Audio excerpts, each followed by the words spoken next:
que yo diría que lo que entra en crisis no es la educación pública, sino lo que entra en crisis para este modelo es lo público estatal. Y entonces ahí se apela de forma mágica, como una solución mágica, a la gestión privada en los centros públicos. Y la gestión privada no solo en tercerizar esa gestión, sino en incorporar una lógica de lo privado en la gestión pública, ¿sí? Y ejemplos de estos tenemos un montón, ¿sí? Cuando hablamos de calidad y no lo definimos bien, corremos el riesgo de caer en un concepto de calidad bastante erróneo y que viene del mundo empresarial. Cuando se arma todo, las repercusiones, cuando vienen los resultados de las pruebas PISA y miden aquello como un ranking mundial internacional, entramos en una lógica empresarial de la competencia, del rendimiento y la productividad. Cuando se habla de los incentivos docentes, por ejemplo, es del ámbito empresarial. Entonces es una lógica y un consenso hegemónico que no solo lo vemos en los tecnócratas o hoy por hoy en las agendas electorales, donde lamentablemente de ninguna agenda electoral se está disputando este sentido común que privilegia la lógica de lo privado sobre lo público estatal, y es una lógica que como sentido común y como hegemónico lo vemos en el razonamiento de una madre que si no ve el boletín con todas las notas altas es un fracaso el desempeño de su hija o hijo. Ante este escenario de avance de ciertas propuestas y de ciertas ideas liberales en la educación, reitero lo fundamental que se hace de reconstruir una pedagogía crítica en nuestro país, de reconstruir una propuesta programática a nivel de educación de todos los sectores, de los colectivos docentes, de los sindicatos y de los estudiantes. Comprender también que la educación, y fundamentalmente para el año próximo que se viene, no pasa estrictamente por lo presupuestal y que tenemos que intentar superar, muchas veces que caemos en el error de ante la crítica al modelo neoliberal o neoconservador, caemos en aferrarnos a lo que existe hoy, y creo que lo que existe hoy también deja mucho que desear. Entonces debemos superar ese estadio de conservadurismo que a veces tenemos los docentes y también tratar de superar la lógica estrictamente del reclamo presupuestal, porque si uno no tiene un proyecto educativo y no tiene definido hacia dónde va esa asignación presupuestal, de nada nos sirve, ¿no? Y sobre esto también hay que estar muy atentos, porque el próximo año, cuando se vote una ley de presupuesto, podemos caer en riesgo de concentrarnos exclusivamente en lo presupuestal y solapadamente en una ley de presupuesto nos impongan una reforma educativa. La reforma educativa del 96 de Rama fue mediante una ley de presupuesto. Y las propuestas que hoy están arriba de la mesa de las agendas electorales apuntan a una reforma que va en este sentido. Decía entonces que es necesario reconstruir el pensamiento pedagógico crítico. Y para esto es fundamental advertir, por lo menos en dos problemas. Por un lado, el intentar evitar proscribir determinadas discusiones y liberar aquellas discusiones que ya están proscriptas dentro de la cultura de secundaria y dentro de la cultura docente también. ¿A qué me refiero con esto? A veces se hace imposible o suena como pecado hablar de ciertos temas a nivel docente. Por ejemplo, carrera docente, ascenso de grado, la nefasta elección de horas que seguimos año tras año, con las mismas dificultades. Y no es un problema administrativo. O sea, se ve a las claras que el problema es de fondo y que esa elección de hora conspira contra la estabilidad docente, conspira contra la permanencia docente en el centro educativo. Es pecado también hablar a veces dentro de determinados ámbitos de secundaria y de docente fundamentalmente, de la reorganización de la malla curricular. Seguimos aferrados a una malla asignaturista cuando sabemos que el conocimiento no se construye en estancamientos estancos, fragmentados, y sin embargo, porque este tipo de ideas o este tipo de tópicos se nos asimilan a lo que fueron las reformas de los 90, los rechazamos de antemano y proscribimos esa discusión. Entonces, para poder generar un nuevo debate educativo y para poder generar nuevas propuestas educativas, será necesario evitar esa proscripción de esas discusiones.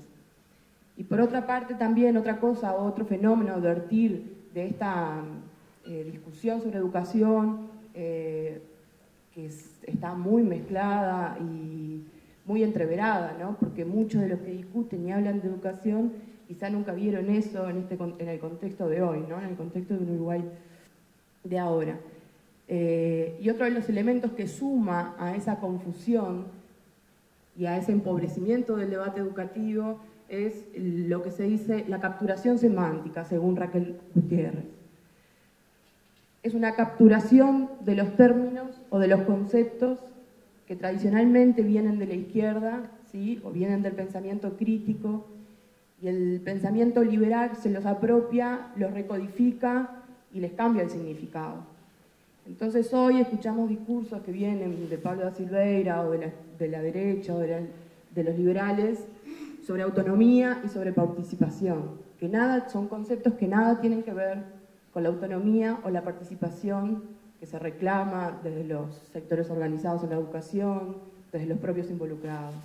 Entonces es un fenómeno que hay que advertir y hay que disputar también el significado de esas palabras.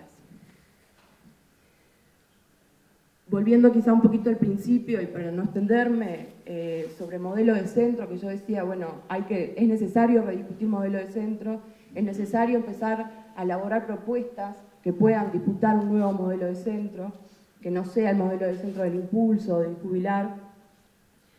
Creo que hay que lograr reconstruir el centro educativo como una referencia del barrio, ¿sí?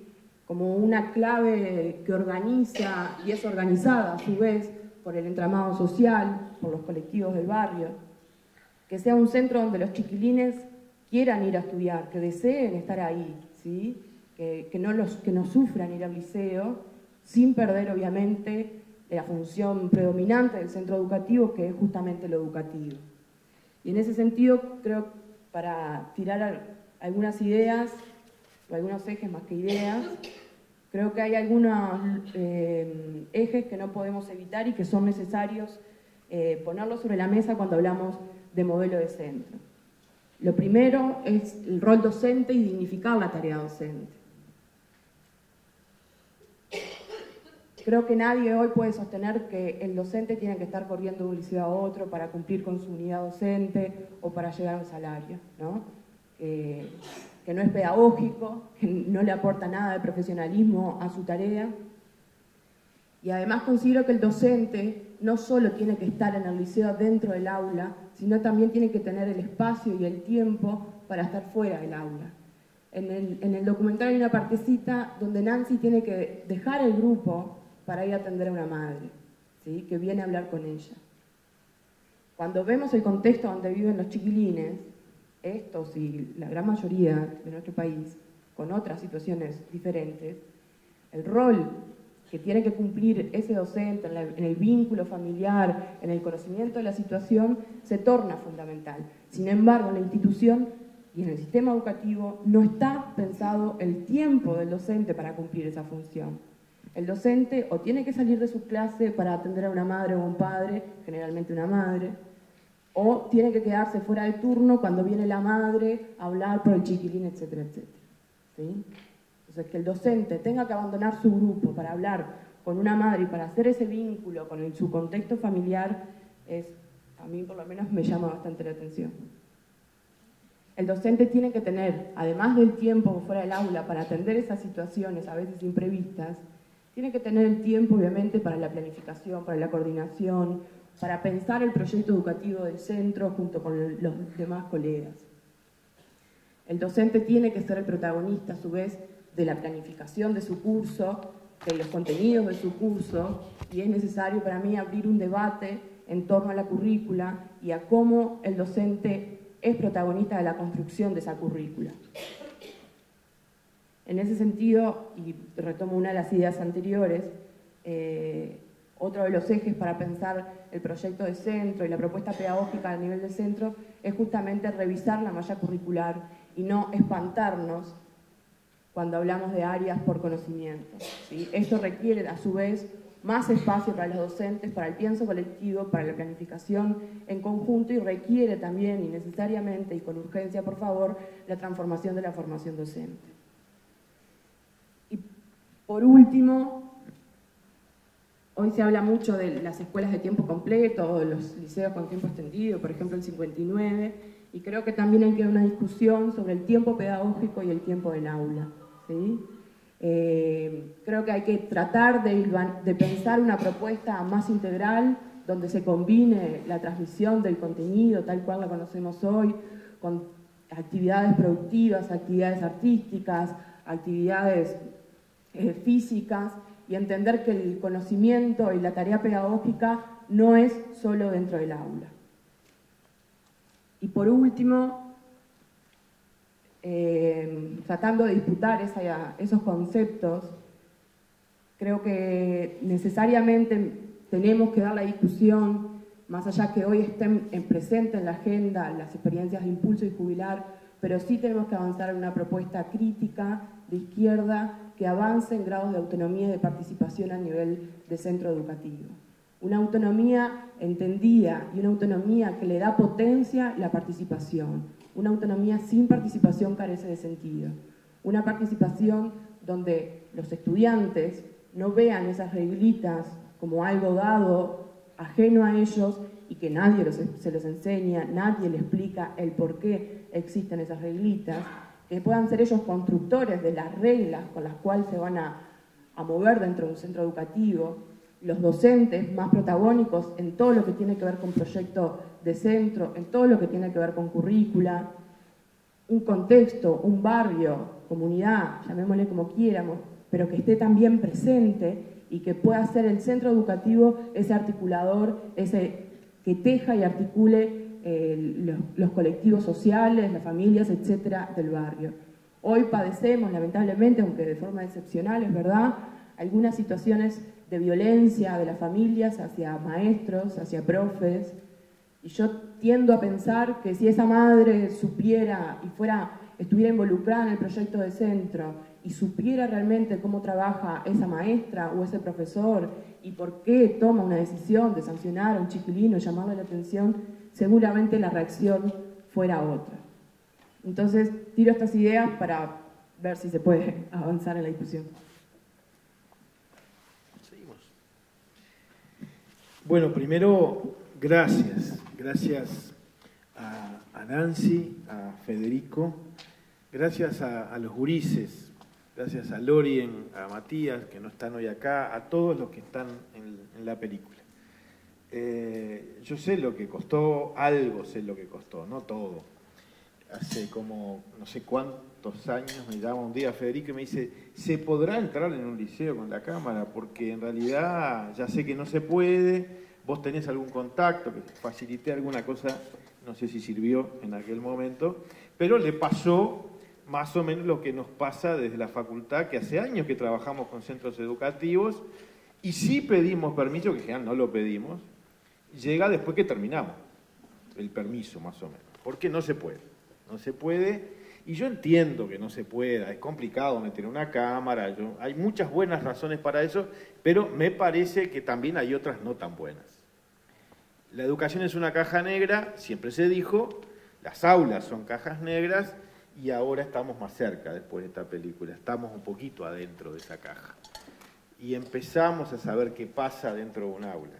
No es que no lo supiéramos, quizás, por muchas maneras, y no es que muchos de los que están acá seguramente no lo saben, porque también son docentes y lo saben, pero no hay la posibilidad de hablar, no hay la posibilidad de ver y de vernos a nosotros. Y eso me parece que es maravilloso. En ese sentido, de vuelta, gracias. Gracias a todos los que tuvieron que ver, pero además muy especialmente a Federico y a Nancy. A Federico porque, bueno, puso todo este trabajo y el impulso de hace tanto rato para que fuera posible. Hay muchísimo laburo atrás y todo el equipo que trabajó con él, y a Nancy que abrió las puertas y puso entonces todo lo que había que poner para que esto fuera posible. Desde el punto de vista, además, de documental, hay un trabajo muy difícil de hacer. Estamos acostumbrados a otra clase de documental también sobre educación, entrevistas, especialistas, qué sé yo, a los gurises a veces, pero esto de ver lo que pasa, o estar muy cerca de lo que pasa, quizás un poquito actuaron en algún momento, pero se logró con tanto tiempo de cámaras dentro del aula, que finalmente pasara lo que pasa. Me parece que eso fue lo que pasó. Entonces, de verdad, muchas gracias, porque si no estamos un poco más cerca, no hay posibilidad de cambio en la educación. Si no logramos estar un poco más cerca, y yo creo que después de esta película estamos más cerca de poder entender, no digo de entender, tenemos con qué, hay un poco más de posibilidades. Y en ese tener más posibilidades, algunas cosas me traen, algunas de las que hace 10 años empezamos a investigar en un liceo muy parecido a este, haciendo algunas cosas parecidas, con menos cámaras, aunque a veces también las hubo, y algunas cosas se repiten 10 años después. El aburrimiento mortal, está la palabra varias veces, ese aburrimiento que hace que quizás Nancy se identifique con eso que en aquel libro decía quien lo prologó, esa sensación que a veces tenemos los docentes de ser como domadores de un circo pobre frente a leones que bostezan frente a nosotros, ¿no? El bostezo, esa cosa del tedio es muy fuerte, ¿no? Cuando está Nancy allá tratando de que esto tenga un interés, pero no hay caso. Y hay momentos que sí hay caso, porque ella no baja los brazos y ahí está. Pero esa palabra es fuerte, ¿no? Esa repetición, como es que dice, yo siempre estoy aburrido.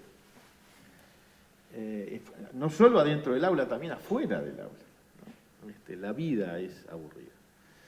Y en las aulas me parece que lo que la película muestra está en un filo, y siguiendo un poco la línea de lo de Pablo, pero de otra manera, y quizás, tal vez con alguna diferencia, entre lo que decía hace ya muchos años Carlos Calvo, un chileno, cuando trataba de hacer la distinción entre educación y escolarización. Él decía que la escolarización es la repetición de relaciones preestablecidas, relaciones entre conceptos y entre personas, que es lo que hacen los libros una vez que establecen ciertas relaciones y que es lo que suele pasar en las aulas, donde sabemos que hay alguien que sabe y alguien que no sabe y que viene a aprender, o debería venir a aprender. Y eso, decía él, es la escolarización.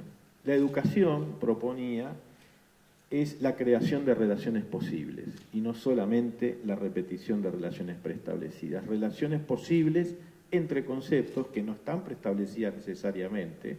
Eso no quiere decir que no valga la pena conocer la que los textos y el pasado preestableció, pero también animarnos a establecer otras, a crear otras relaciones entre conceptos y también entre personas, porque por ejemplo los gurises también saben muchas cosas y vaya si las traen al aula 2x3, asoman en la película.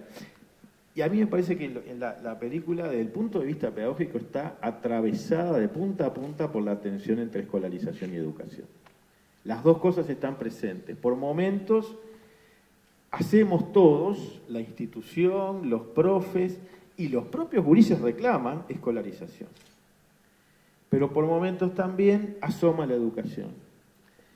Y esas chispas que asoman en cada momento, para mí, al menos para mí, son la esperanza posible de otra educación. Otra educación que tiene donde apoyarse en América Latina y en Uruguay, tiene donde apoyarse en Freire, por ejemplo, en Paulo Freire, cuando nos proponía empezar por investigar el universo de palabras que manejan los alumnos con los que vamos a trabajar. Y desde ese universo empezar a construir el universo educativo, conectándolo con el pasado, mirando hacia adelante, pero sobre todo afirmándonos en ese presente que ellos viven. O tiene donde apoyarse en un Gesualdo en Uruguay, que vale la pena volver a leer. Los que no lo leyeron yo recomiendo siempre, Vida de un maestro. Y las cosas que hacía para apoyarse en ese presente de esos gurises de Riachuelo. Justo ayer pasé, esta mañana volví a pasar por ahí, y siempre que paso me acuerdo. O en un Julio Castro, que proponía dar vuelta a los bancos y armar un círculo para que los gurises dialoguen entre sí. Hay muchas cosas posibles muchos puntos donde apoyarnos para ese cambio educativo, y en la película eso está asomando todo el tiempo y al mismo tiempo está volviendo con mucha fuerza que yo ahí quizás también puedo diferir, tal vez con Mariana, no sé. Yo no creo que venga, o capaz que coincidimos, vos me dirás después, no creo que venga mucho del sistema, por lo menos no en el sentido institucional de la palabra sistema, sino que sobre todo viene de adentro de cada uno de nosotros. Tenemos muy metida la escolarización adentro y los profes tendemos a escolarizar la educación o a escolarizar las aulas en el sentido repetitivo que eso tiene. Y tal vez, y para también, no sé si discutir o por lo menos tratar de generar un poco de polémica con Pablo, sí creo que es en el pasado en que hay que apoyarse y que la educación proyecta hacia el futuro, pero me parece que está teniendo una enorme dificultad para conectar con el presente de los muchachos. En la enseñanza media esa dificultad es terrible. Y si no hay conexión con el presente, me parece que no hay posibilidad de que haya algún vínculo con el pasado y alguna proyección hacia el futuro.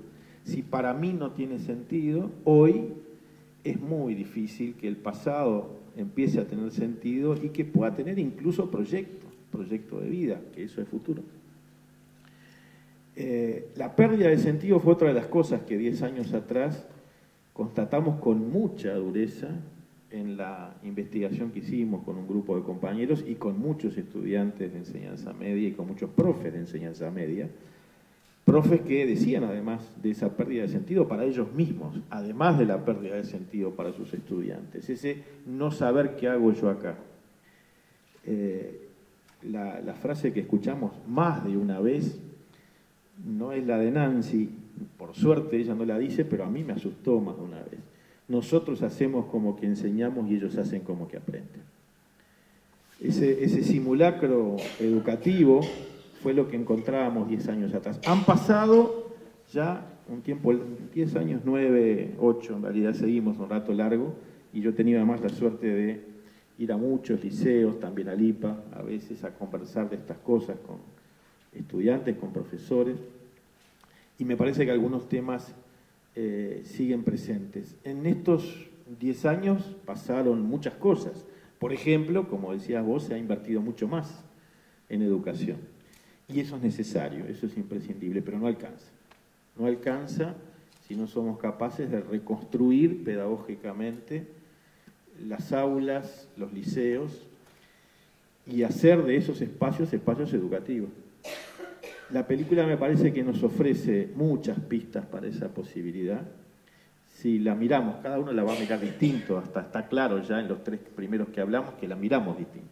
A cada uno de nosotros nos dice cosas diferentes, pero yo creo que a todos nos da esa posibilidad de hacer ese enganche. Como creo que ya Pablo decía, esa discusión sobre de qué se puede y se debe hablar en un aula es una discusión central.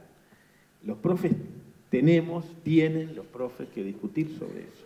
¿Cuáles son las cosas de las que se puede hablar? Yo por momentos siento que en ese sentido hay escenas muy interesantes por su ambigüedad, donde parece que esos temas del presente que implican conectar con la vida de los gurises son un complemento y casi un desvío para después volver al asunto.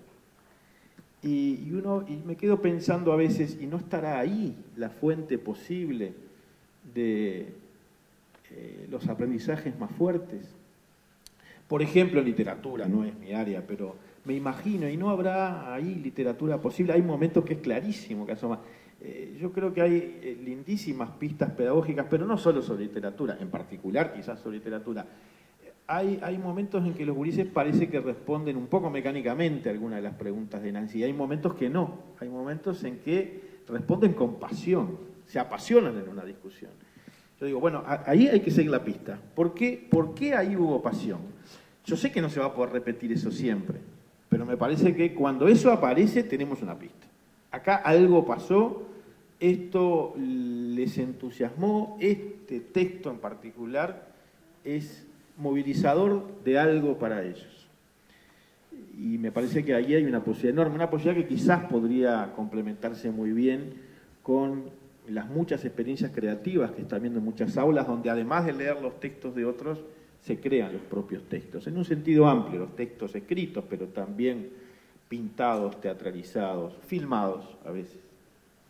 Entonces, de vuelta, gracias a todos los que hicieron este esfuerzo que nos pone más cerca de la posibilidad de ver, la posibilidad de entender y la posibilidad de construir educación. Buenas noches. Muchas gracias a todos por estar aquí. Muchas gracias especialmente a Federico y a los organizadores y a los realizadores de esta película por la invitación a comentarla.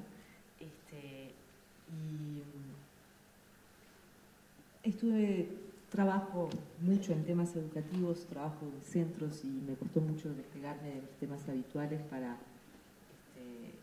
para poder precisar qué era lo que, por lo menos a mí me ocurría viendo la película, el documental, que tiene efectivamente el acierto indudable de mostrar esa cuestión que es la vida cotidiana en la institución y la vida cotidiana de los adolescentes.